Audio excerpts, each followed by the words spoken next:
Michelle, it's great to see you today. How have you been? Yeah, I've been good. How are you doing? Good, thank you. So we'll be heading back to the US soon. That's exciting. Yeah. And we've helped so many people on the UK citizenship journey. What has your experience been so far?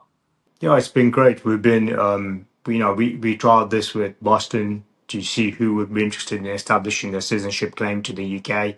We then followed up with New York, Washington, which were both successes.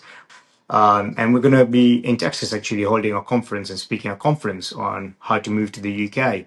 But I'm quite excited about the later trip in the year, which is to California. So yeah, we definitely spreading the word on British citizenship and what people in the US can claim in terms of a direct route to citizenship.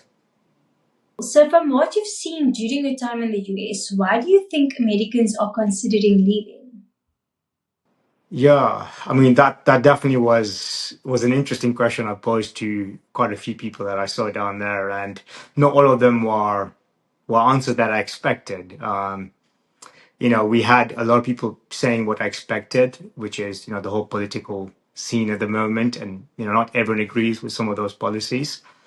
But that wasn't the only one, and I think around three things that stuck to me and stuck in my mind away from this trip. So the first one was rather surprising, but it does kind of make you think and understand and empathize, which is mainly parents with children and the gun laws down there, the shootings that have happened. So just overall security concerns. Uh, they seem to think the UK far better choice when it comes to that particular concern, which was one. So I think security overall was a big one, especially those with young children.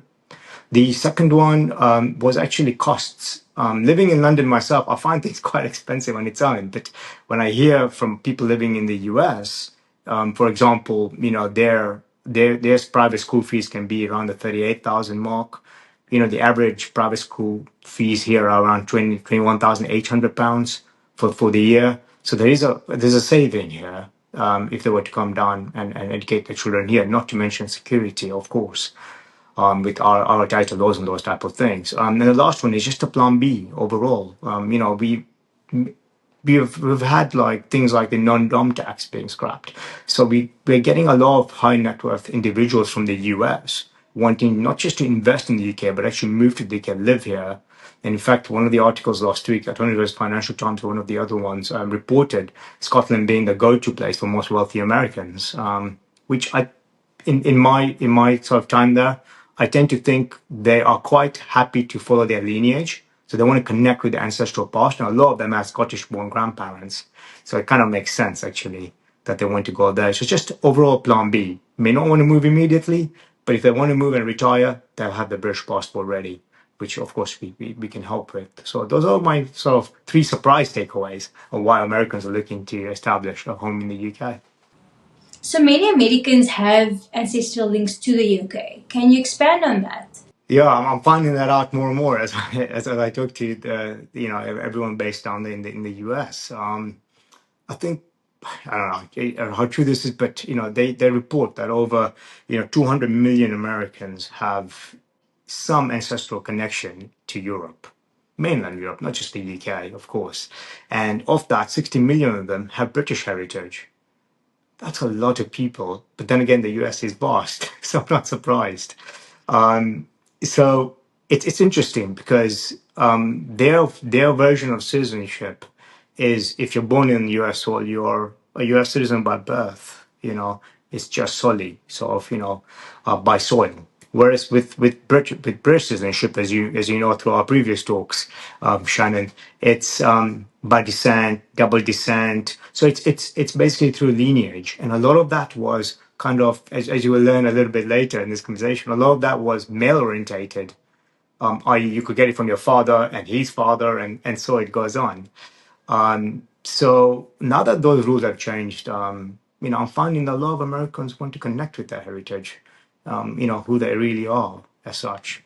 So that's been a very nice conversation to have with them. And what's been the most common route to citizenship that you've seen in your past visits to the US? Oh, that's a easy question to answer. It's through a grandparent born in the UK. That's been the most common one, to be honest, that we've been able to establish on the spot.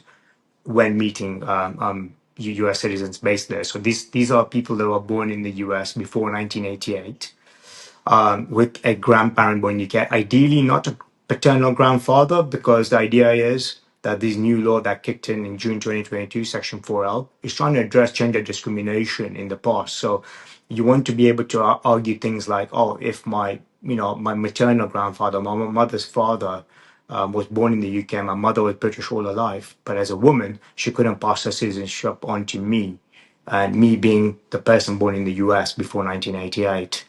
Now the UK government has specifically put a law in place for us to argue that such a person would be British had the law been, and the British nationality law in particular, been entirely gender equal, which means the mother should have always had the right to register a child born in the US.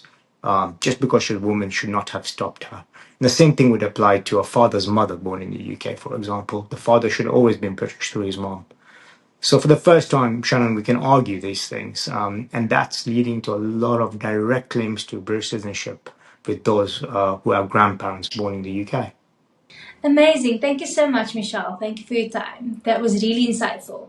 If you'd like to chat to one of our experts, book your spot now. Link will be in the description below.